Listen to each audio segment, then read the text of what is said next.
Buenas tardes a todas y a todos y bienvenidos a esta reanudación en intervalo de las clases de Teoría de las Artes de cuarto de Filosofía en la facultad, en el departamento de Filosofía de la Universidad de Oviedo. Durante aproximadamente 4 semanas estaré con vosotros, mientras llega Paloma Atencia, la profesora que ha ganado la plaza de ayudante doctora para el área de estética y que se encuentra en estos momentos haciendo la mudanza. Durante estas 4 semanas voy a intentar daros una cosa cerrada, concreta, para que luego ella pueda unir sus explicaciones, cambiarlo y dar sus propios puntos de vista.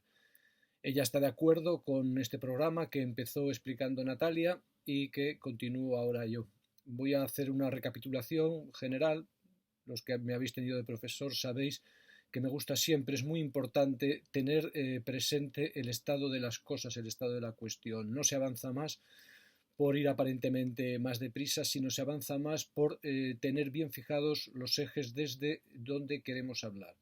Estos cursos de 4 meses, esto que llaman cuatrimestres, esto que son en realidad seminarios o cursos monográficos, apenas sirven para otra cosa que para apuntar unas líneas de fuerza sobre las que vosotros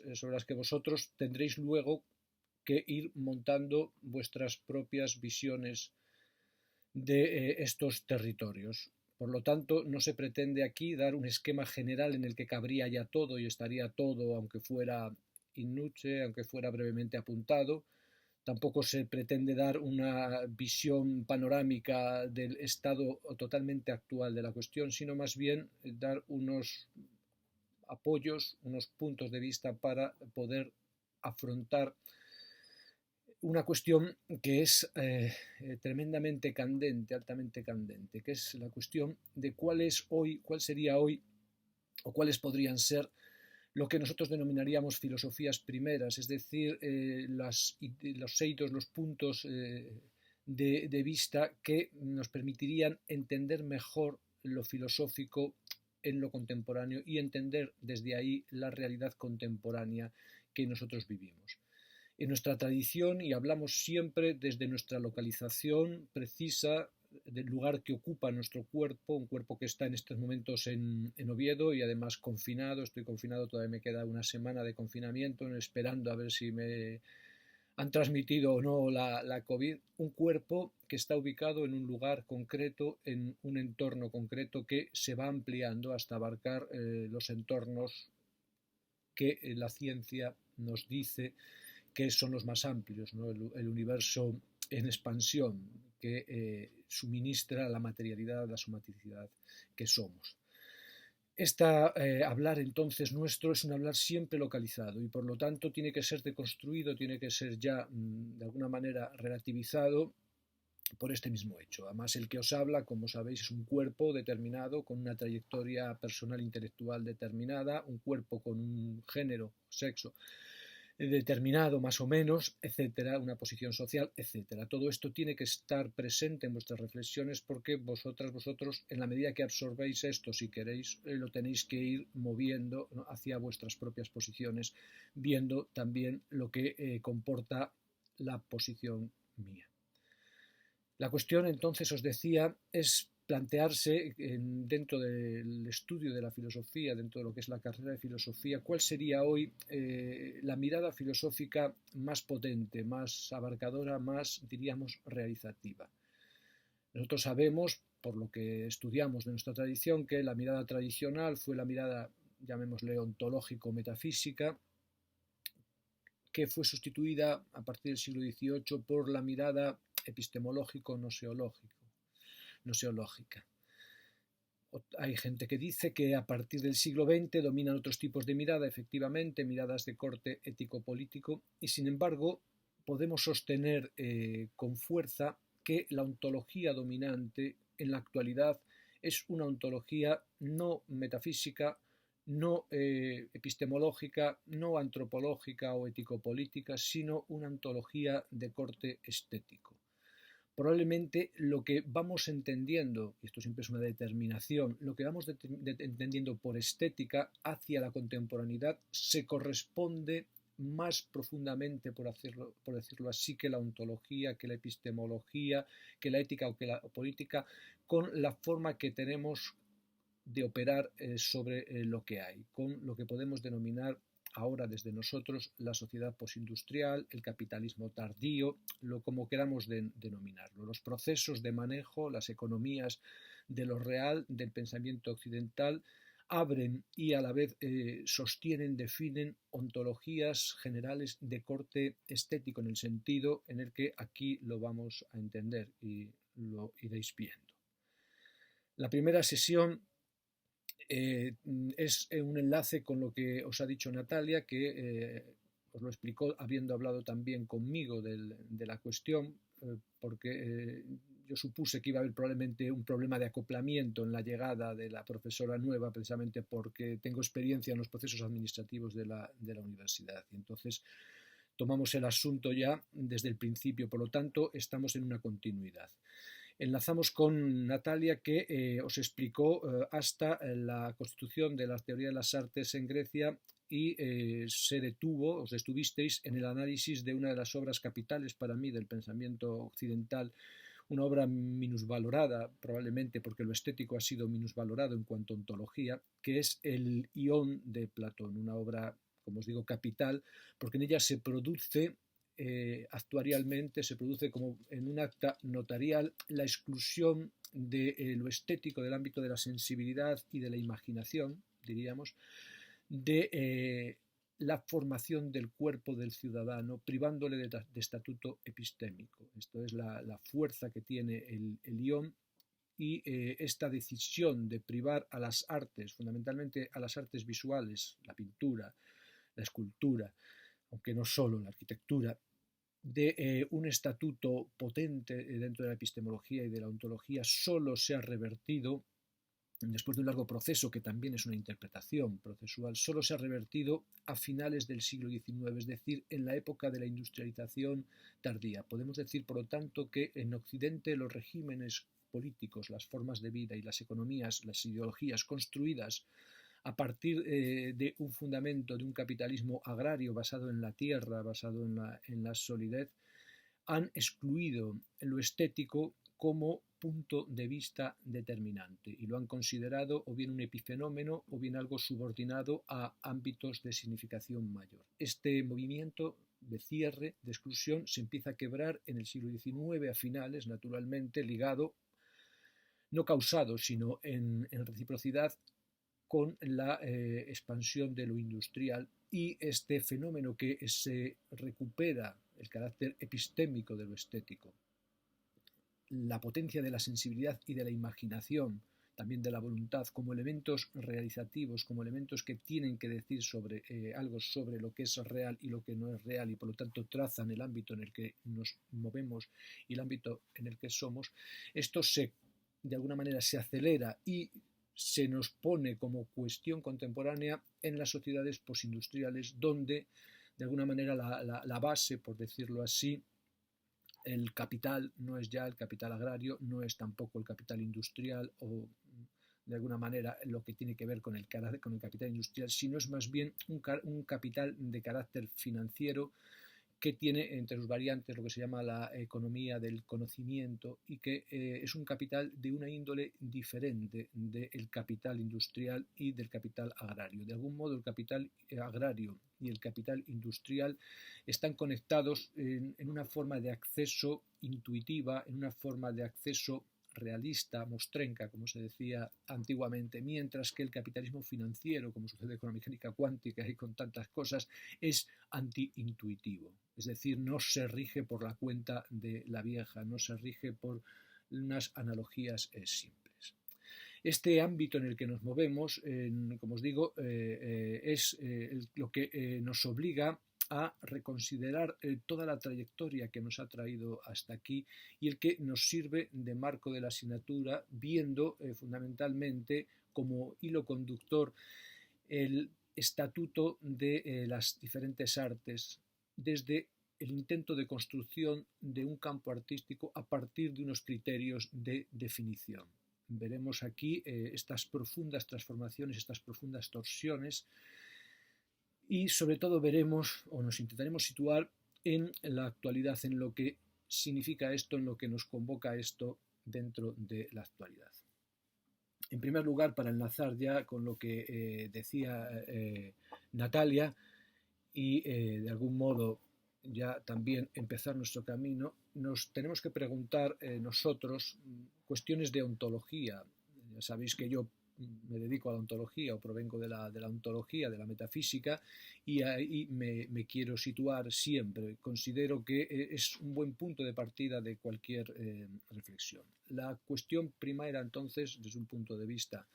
ontológico, sería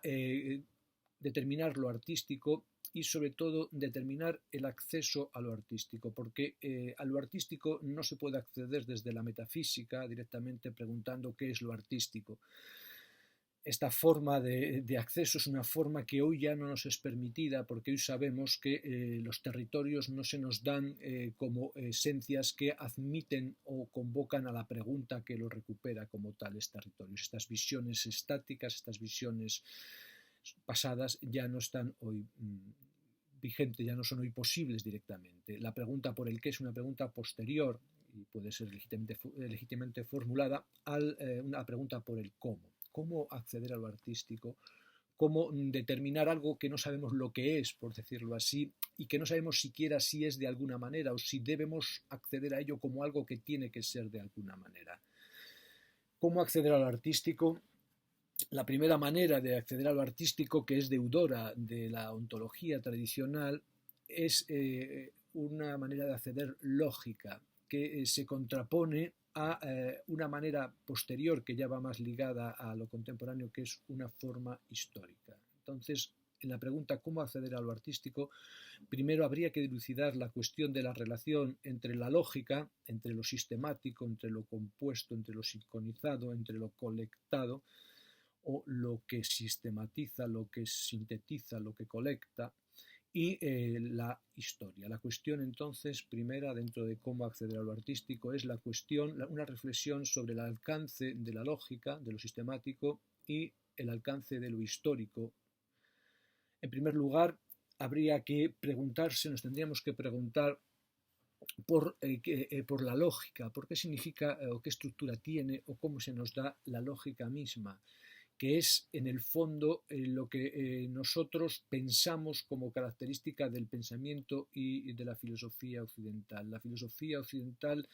aunque es una política, claramente se concibe a sí misma fundamentalmente como una lógica, o se ha ido concibiendo a sí misma fundamentalmente como una lógica. La lógica, por lo tanto, es una parte de la filosofía o una ontología filosófica que no puede ser eludida como trasfondo, como territorio de la filosofía. La lógica, además, tal como nosotros la hemos formulado, aquí habría que hacer una discusión intercultural que no podemos hacer, nos ceñimos a la concepción de la lógica occidental. La lógica occidental sostiene, o esta visión sostiene, que lo que hay está totalizado, de alguna manera forma una totalidad y forma una unidad que está agrupada, está compuesta, está estructurada, y en el límite esa estructuración es a priori, es decir, es cazauto, es por sí misma. Tiene una característica conceptual, diríamos nosotros, es decir, las determinaciones de cualquier objeto que se puede dar están ya dadas de antemano en una estructura lógica, en su estructura lógica. La lógica, de algún modo, puede tener un tenor férreo, pensar que esta estructura es absolutamente potente, es totipotente, o puede tener estructuras más débiles, que es hacia lo que tiende la lógica del pensamiento contemporáneo. Podemos decir que la conexión, por decirlo así, es necesaria, es conceptual, o podemos decir que la conexión es una mera disposición conjunta, es una mera atracción, o es un mero parecido de familia, un mero agrupamiento, aunque los parecidos de familia tienen una base genética, pero incluso la lógica de lo genético también dista mucho de ser una lógica férrea. Podemos pensar esta lógica que subyace al pensamiento occidental como la voz de fondo. Podemos decir que hay una política y una lógica que son epistróficas, que van conjuntamente en el pensamiento occidental, y en el medio irían las demás partes tradicionalmente de la filosofía. Podemos pensar esta lógica como una lógica sin historia. Es decir, cuando debatimos la cuestión de la lógica, del sistema, respecto a su relación con la historia, podemos pensar que la historia es superflua, que basta una mera lógica universal, atemporal, para describir cualquier acontecimiento que suceda en los mundos en los que nosotros vivimos. Podemos pensar entonces que lo artístico, y así lo dice por ejemplo Edith Stein, que lo artístico de algún modo está estructurado a partir de una idea que estaría compuesta por diversas notas que habría que determinar, que lo artístico está estructurado a partir de una idea universal de belleza, una idea que luego incluiría una proporción, una fulguración, incluiría en diversos componentes. Pero de algún modo todo lo que acontece en la historia se subsume explicativamente y por lo tanto también ontológicamente en esa lógica de ideas universales. Nos bastaría entonces trazar esas ideas universales, alcanzarlas, por ejemplo la idea de bien, de belleza, de justicia, de verdad, la idea de lo que sea, para tener de algún modo el marco explicativo y también el marco después aplicativo, el marco económico en el que vivimos. Podemos pensar en contraposición, y es una tendencia posmoderna, una historia sin lógica. Podemos pensar que sí, es cierto que la expresión artística, sea la obra de arte, o sea la ideación sobre lo que es bello, sea lo que fuere, podemos pensar que la expresión artística, o lo que podemos denominar expresión artística, en general es universal, se da incluso no solo en el género humano, en el Homo sapiens, en el neandertal, incluso en homínidos anteriores, sino que se da también en algunos animales, pero que esta expresión tiene un carácter difuso, incategorizable, sin posibilidad de cierre, incluso sin posibilidad de cierre político, no ya de cierre epistemológico, de cierre ontológico. Podemos pensar que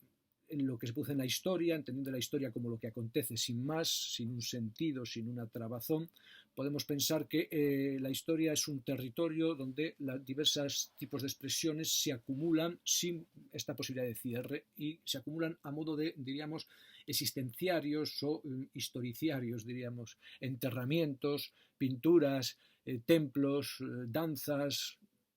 de algún modo sería un campo que estaría dispuesto, estaría ahí, pero que no nos permitiría acceder a él ni siquiera en formas semiestructuradas, porque pesaría más la multiplicidad irreductible de las expresiones, que no se, de alguna manera, se dejarían conducir por ningún carril. Podemos pensar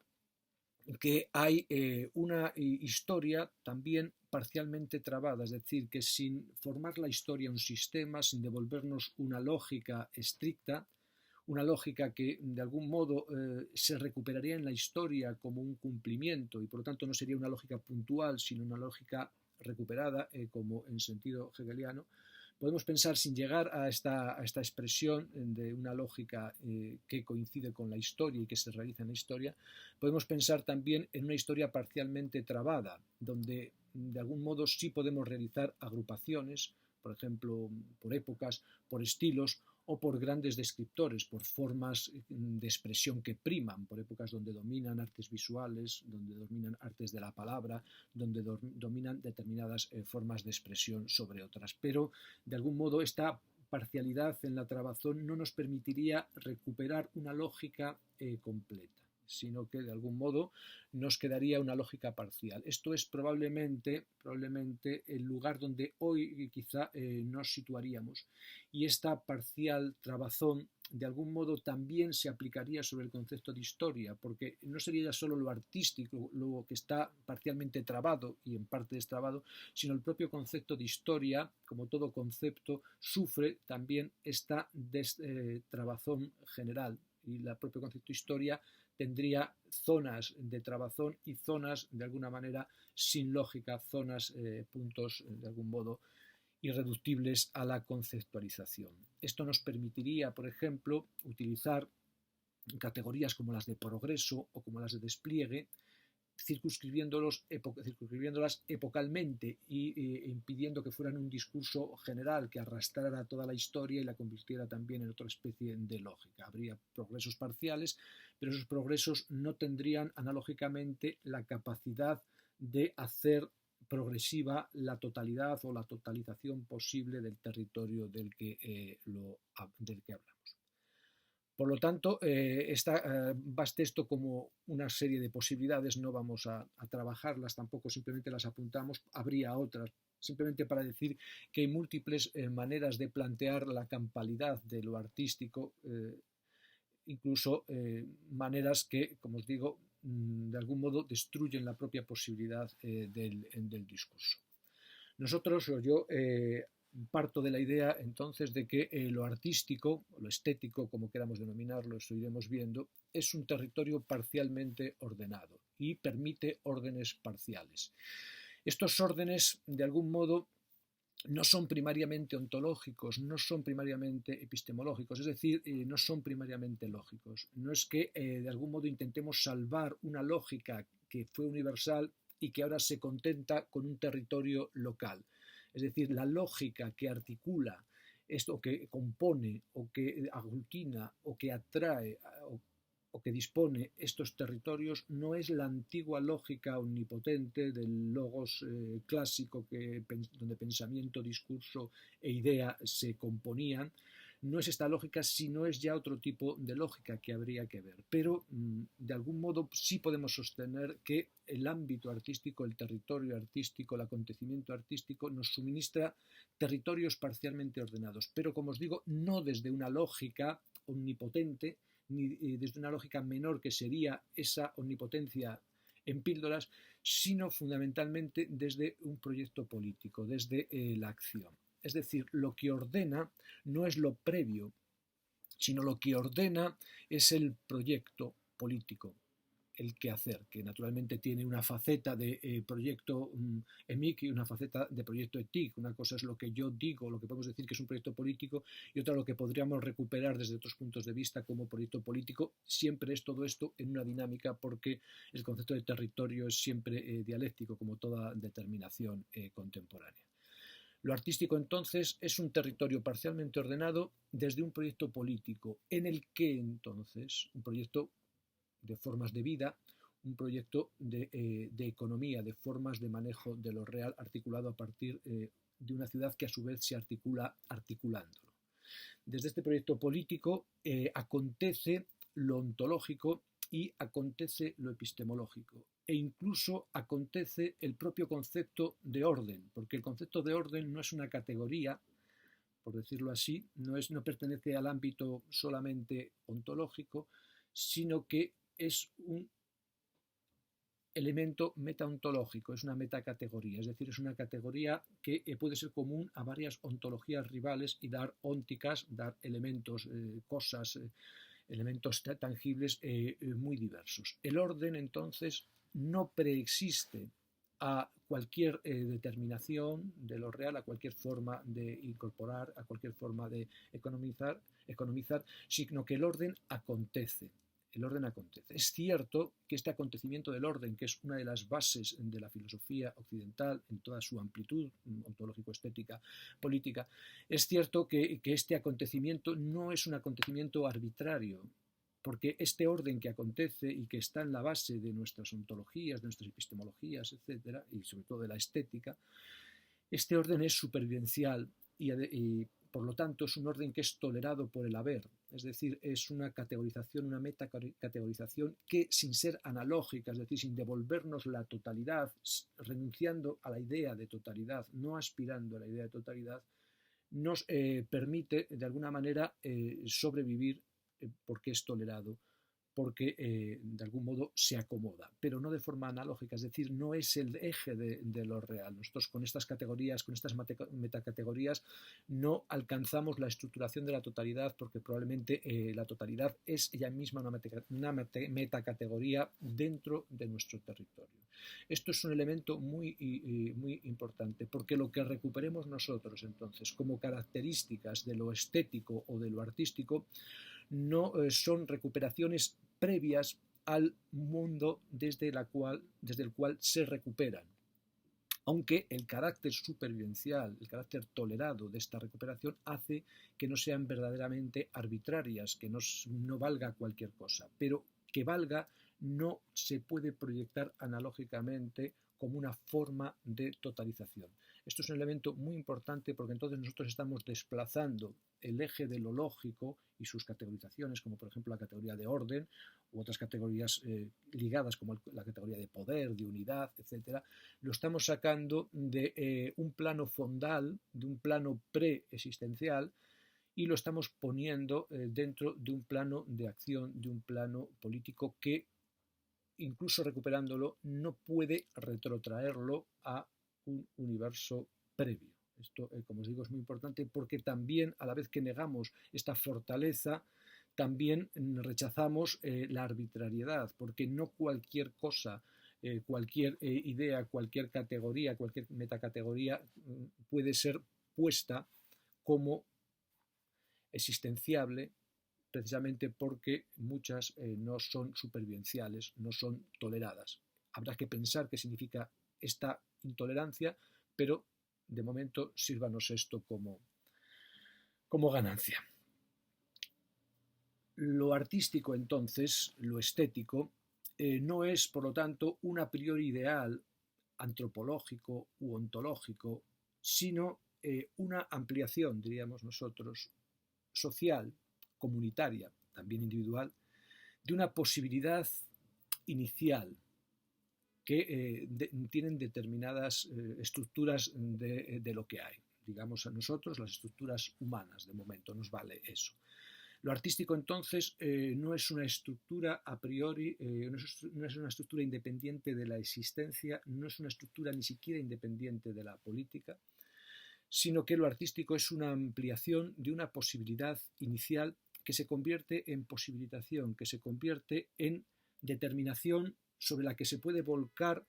la mayor parte, o la totalidad, si ponemos totalidad entre comillas, de la vida. Es decir, una posibilidad inicial que se puede convertir en ontología general, que se puede convertir en modo general de ver, siempre entendiendo que el orden de esta ontología general no es un orden total, sino es un orden parcial, un orden segmentado. Es una posibilidad entonces, lo artístico, que se da, digamos, podemos decir, en unas criaturas con un determinado nivel de cerebración o equivalente, porque podemos incluso decir que lo artístico se da en criaturas, por ejemplo, vamos a decir, las plantas, que no tienen una estructura cerebral, pero tienen una función probablemente equivalente, como se está descubriendo ahora, no desde la cosa cósmica, sino desde los estudios serios de estas cuestiones. Se está viendo que las plantas tienen estructuras de inteligencia, estructuras de inteligencia sí, diferentes de las nuestras, no estructuras cerebrales o estructuras neurológicas como las nuestras, sino tienen estructuras diferentes, pero tienen funciones similares, ¿no? Entonces podemos decir que esta ampliación se da en vivientes, sería el término técnico mejor, vivientes, porque está ligada a la vida, con determinado nivel de cerebración o equivalente, que realizan actividades concretas en su entorno. Es a partir de la posibilidad de la realización de actividades concretas donde, de algún modo, se va abriendo esta posibilidad que acaba convirtiéndose de una mera opción en el fundamento, podemos leerlo así, de la forma de abrir el mundo, de explicar el mundo, de experimentar el mundo de estos seres vivos. Es muy importante, entonces, también un elemento nuevo que aquí ya nos distingue, probablemente, no, distingue es una palabra fea, que nos diferencia o que nos lleva a otros mundos respecto a otros seres vitales que puedan tener estructuras que podríamos llamar artísticas o estéticas. A nosotros lo que nos interesa ahora aquí, en este momento, es que estas actividades nuestras, que van transformando una posibilidad, entre otras, en una posibilitación, se inscriben institucionalmente, es decir, se objetivan y se convierten en referentes para fabricar cuerpos, para producir cuerpos, es decir, son elementos de biopoder, como se dice ahora, que el biopoder es la fabricación de los cuerpos, ¿no? La disposición sobre la vida, la muerte de los cuerpos. Estas actividades entonces que realizan actividades muy concretas, actividades pequeñas como apoyarse en una roca caliente, por ejemplo, o ver caer una corriente, una cascada, o ver una puesta de sol, o danzar, etc. Estas actividades se inscriben institucionalmente. Es decir, la estructura de lo estético, de lo artístico, es inmediatamente política, no es inmediatamente individual. Naturalmente, lo individual es muy importante porque la ciudad está compuesta de individuos, eso no se discute, pero el peso fundamental de lo artístico y de lo estético, hasta muy recientemente, incluso a pesar de que ahora parece que es el individualismo el que crea, no es así. Hasta muy recientemente, si queremos hacer esta concesión, que no es así, es fundamentalmente política, fundamentalmente social. El individuo es una segregación del cuerpo social y en puridad, desde un punto de vista filosófico, la sociedad tiene más peso ontológico que la individualidad. Esto no quiere decir que la individualidad no tenga mucho peso, pero el peso siempre es de la socialidad. Incluso en estos momentos la individualidad está sometida claramente, lo estamos viendo todos los días, a la socialidad. Lo que sucede es que nuestra socialidad es más amplia, más difusa y está más escondida que socialidades del pasado, probablemente. Estas actividades se inscriben institucionalmente. Esto es clave. Lo estético está ligado a lo institucional. Lo estético no es la creación de un genio que un día pinta o que hace no sé qué, o de un músico que un día nos compone una melodía. Esto no es así. No es así. El aspecto institucional es clave y hay que entonces componer en todo este territorio de la estética y de las artes, y a la hora de determinar cuáles son las artes, si se componen, si puede haber una teoría general, hay que combinar, si queremos, el elemento creativo que vamos a ligar a la individualidad, aunque no es cierto, es una creatividad mayoritariamente social, pero vamos a ligar a la individualidad, si queremos, desde el romanticismo y eso, y somos románticos, que une entonces esta individualidad con la institucionalidad. La institución es clave en la estética. La estética no es cuestión de un genio solitario, de un no sé qué, de un friki solitario, sino es una cuestión primariamente institucional. Y por lo tanto la institución, la efectuación concreta de las prácticas, el lugar donde se deciden los cuerpos, es la clave en la determinación de lo estético. Y en la asignatura que aquí nos toca, la teoría de las artes, más todavía. La teoría de las artes no es preguntar a priori qué es arte y qué rasgos tendría una cosa para ser considerada arte y si hay formas distintas de ser arte y si luego estas se pueden componer. Esa pregunta no es la primera. El territorio de lo artístico, y sobre todo desde el punto de vista de la teoría del arte, es un territorio que tiene que considerar la institucionalización del arte. Solo desde la institucionalización y partiendo de la institucionalización se puede determinar qué es arte y qué se considera arte, cómo se componen las artes y si hay una teoría general de las artes. Estas actividades entonces se inscriben institucionalmente desde el primer momento. Podríamos decir que las primeras bandas de Homo sapiens que éramos nosotros y que llegó, según dicen en la teoría del cuello de botella, a ser una cantidad de 600 individuos fértiles en un momento dado, hace 100 y pico mil años. Esas agrupaciones ya eran agrupaciones políticas y en ellas ya las distintas funciones que apuntaran, en ese momento desempeñadas por todos los individuos probablemente a la vez, estaban ya institucionalizadas. Estas actividades entonces concretas que vamos realizando se inscriben institucionalmente y se van articulando y reestructurando, es decir, la institucionalización crece. Los grupos desarrollan distintas funciones, la función artística, la función económica, la función religiosa, la función política, y esas funciones poco a poco se van por decirlo así, funcionalizando y ya no las desempeña un individuo todas, sino que la gente se va especializando, igual que hubo una especialización sexual, etcétera, etcétera. Esta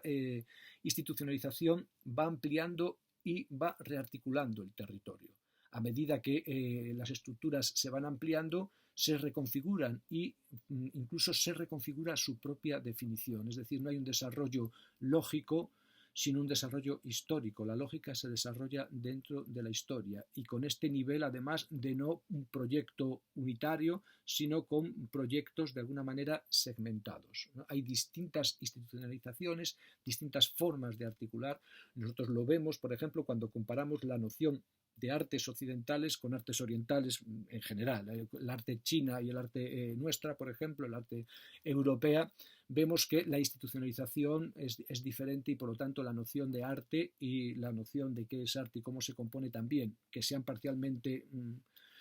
comunes, significa que hay elementos troncales, etcétera, que hay que rastrear, pero la diferencia nos marca también que no hay una única posibilidad que se va desarrollando y hoy desde la interculturalidad, desde el desarrollo económico contemporáneo, sabemos que no hay ninguna forma que de algún modo sea el epítome de las demás y sea el cumplimiento antes de tiempo de las demás y por lo tanto tenga derecho a colonizarlas epistemológica y económicamente.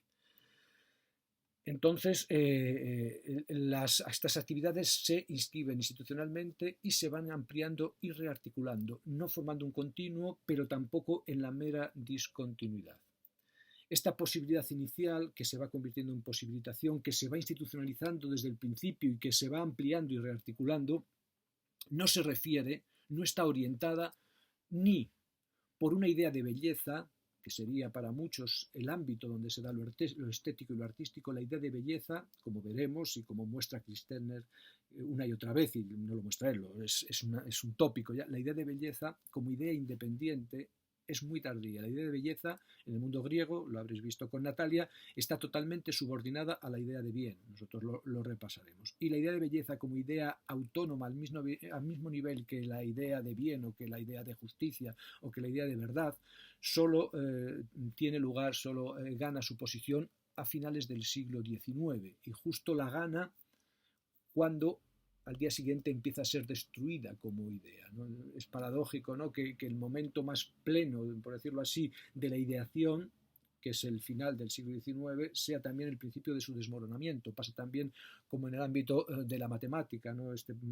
La famosa cuestión de Hilbert, ¿no? Que parecía que faltaban solo 2 o 3 cosas para cerrar el ámbito de lo matemático y de repente, cuando parecía que podíamos pagar por solucionar el último problema, se nos desmorona toda la metalógica del edificio y lo que parecía estar al alcance de la mano se convierte en algo imposible, lejanísimo y probablemente mal calzado, mal ubicado. Por lo tanto, esta posibilidad inicial donde se abre, diríamos nosotros, donde se abriría el campo de lo artístico, de lo estético, no se refiere a una idea de belleza que es muy tardía, ni tampoco se refiere exclusivamente a lo que podemos llamar obras de arte como un territorio definido, que estuviera perfectamente claro, lo artístico es esto y esto es obra de arte y esto no, de una vez para todas. Esta posibilidad inicial no se refiere a eso, sino que, porque eso tampoco es así, no hay un territorio de obras de arte que tenga el marchamo de obra de arte. Lo que es una obra de arte es algo que ha variado mucho a lo largo incluso de nuestra historia, incluso el propio concepto de obra ha variado y varía de forma significativa en nuestra tradición. Esta posibilidad inicial, entonces, que se va haciendo en las actividades concretas que luego se van, o que a la vez se van institucionalizando y reconfigurando, etcétera, no se refiere entonces ni a una idea de belleza tardía ni a lo que podemos denominar un campo objetivo de obras artísticas que tendrían unas categorizaciones claras, unos encuadramientos claros, unos criterios claros de determinación. Sino se refiere fundamentalmente, y esto lo vemos con claridad ahora a finales del siglo XX, principios del siglo XXI, se refiere a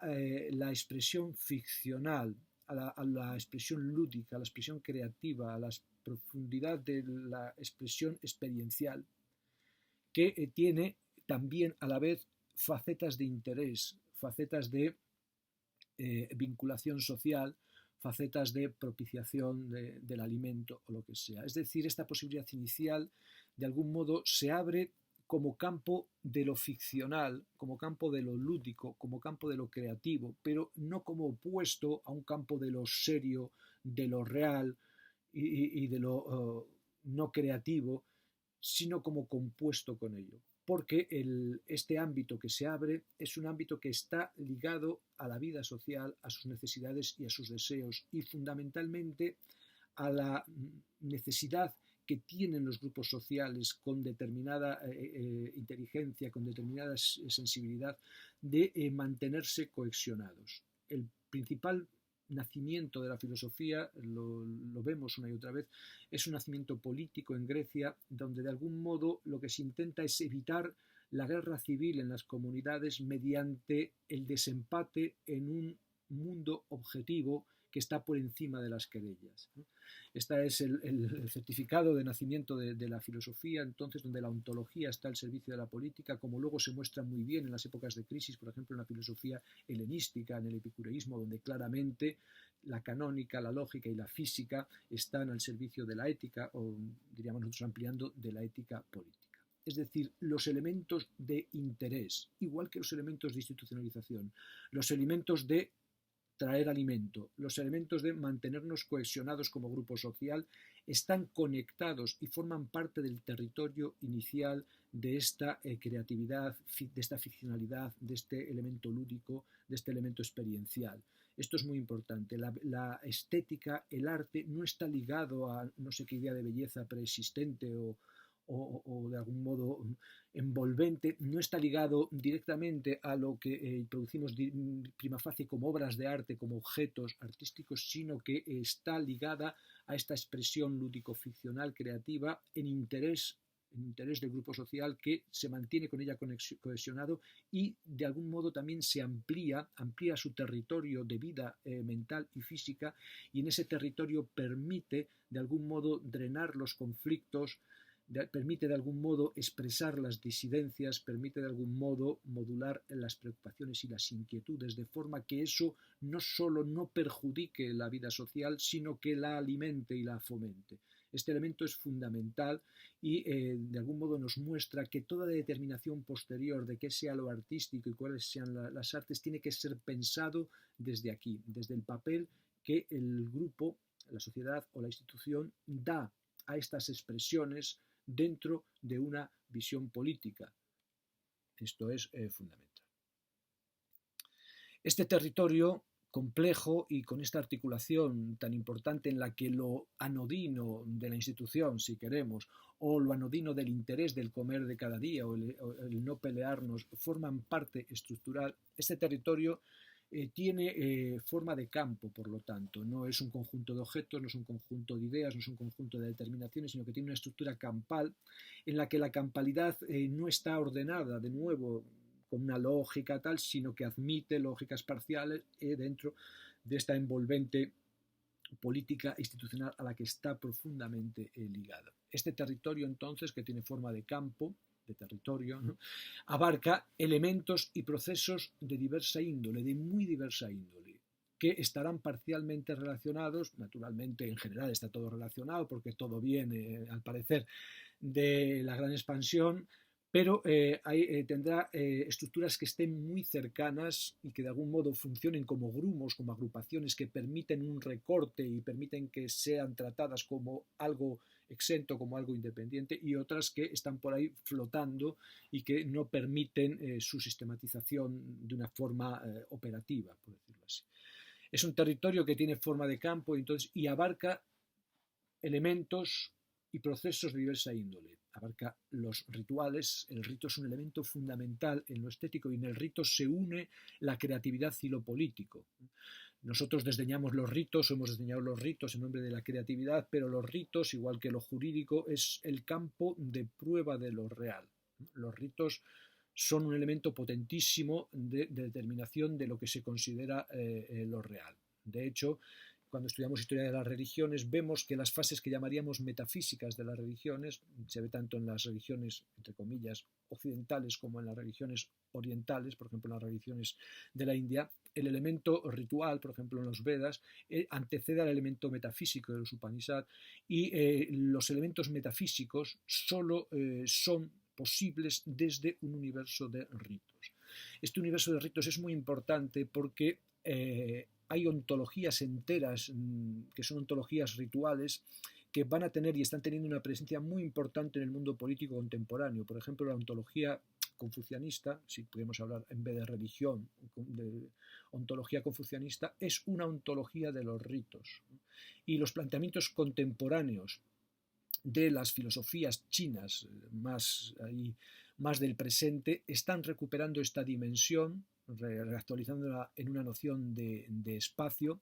esta noción proveniente del confucianismo, y manteniendo entonces que de algún modo es la ritualidad y no la metafísica y no la ideología lo que abre el espacio social del futuro. No una lucha por contenidos, no una lucha por ideas, sino una lucha por relaciones que están trabadas de alguna manera de forma estereotipada. Elementos como el rito, elementos como los mitos, las danzas, por ejemplo, por una parte, y luego saberes y haceres, los trabajos sobre los metales y los conocimientos ligados a ella, las redes comerciales ligados a ella, por ejemplo. Este campo indefinido, este campo inmenso de pinturas, de escarcificaciones, de meditaciones, se va segregando, se va articulando, formando espacios grumosos o nodos que de algún modo parece que incorporan o determinan territorios reales, pero estos cierres no son cierres epistemológicos, no son cierres categoriales, sino son cierres institucionales, diríamos entonces cierres políticos que se determinan como tal porque hay que proceder operativamente. Tú, por ejemplo, tienes que enseñar no sé qué cosas y tienes que establecer un temario, pero que cuando les privas de esa autoridad del poder, que no es arbitraria, porque es una autoridad de nuevo tolerada, una autoridad supervivencial y por lo tanto tiene una lógica, pero cuando le privas de ese poder absoluto de determinar, de sacarlo del tiempo y convertirlo en una conexión sistémica, cuando le privas de ese poder y lo ves de cerca, ves que en ningún momento, en ninguna disciplina, en ninguno de esos territorios se produjo una estabilización, sino que se produjo una nucleación fuerte en determinados lugares, como una borrasca, pero en otros quedó disipado y sobre todo hubo siempre una alternativa, una disidencia, es decir, las votaciones no se ganaban a la búlgara, sino que son votaciones que mantienen la disidencia. En un universo como el universo contemporáneo, donde interesa la disidencia, porque interesa la creatividad, por la productividad y la innovación, la mirada se dirige más bien aquí. En otros momentos de la historia, cuando el territorio estaba inestabilizado e interesaba estabilizarlo para dotarlo de racionalidad, para dotarlo de una operatividad, para excluir procesos mágicos o religiosos que impedían operar racionalmente, tuvo sentido, por decirlo así, esta concepción más cerrada de las categorizaciones. En el momento actual probablemente esto no es necesario. Hay que analizar dialécticamente cada posición en su momento y saber lo que se puede y lo que conviene hacer en cada momento. La filosofía en este sentido es dialéctica. Hay momentos en los que conviene totalizar, conviene unificar para mantener el orden de la ciudad, por decirlo así, para mantener las formas de vida, para evitar la dispersión, la disolución, y hay momentos en que conviene acentuar las facetas de disidencia, de disipación, porque se necesita la fuerza creativa de esa disidencia para incrementar la economía, como sucede en el momento contemporáneo, donde la innovación, que es la base de nuestro desarrollo, que es la base de nuestras formas de vida y de nuestros accesos a la riqueza, necesita de inventiva continua para alimentar esta máquina, esta estructura. ¿Cómo acceder a lo artístico? Entonces sería esta primera cuestión introductoria. Voy a dejar aquí el vídeo y luego continuaré en otro con la segunda cuestión de esta primera sesión, que sería, la primera es cómo acceder a lo artístico, es lo que acabamos de determinar. La segunda sería desde nuestro hoy, cómo acceder a lo artístico desde nuestro hoy, porque nosotros en filosofía, en pensamiento, no vamos desde unos principios hacia el hoy, o no partimos del hoy para alcanzar unos principios que de alguna manera ya nos dicen lo que es nuestro hoy y lo que va a ser nuestro mañana, sino que nosotros tenemos que partir desde un hoy que inventa, que ficciona, no de forma arbitraria, pero que ficciona, que inventa esos principios en un relato que está pensado para la prosecución de la ciudad futura y para el manejo de la ciudad presente. El hoy entonces es capital porque la forma en la que nosotros leemos el hoy determina lo que nosotros definimos como pasado y el modo en lo que lo definimos y el modo en lo que lo manejamos para que vaya aumentando la calidad de nuestras herramientas. Esto será lo que veremos en la próxima sesión que os grabaré en cuanto pueda. A ver si he grabado. Vamos a ver si. Bueno, son 50 minutos, entonces aquí lo detengo.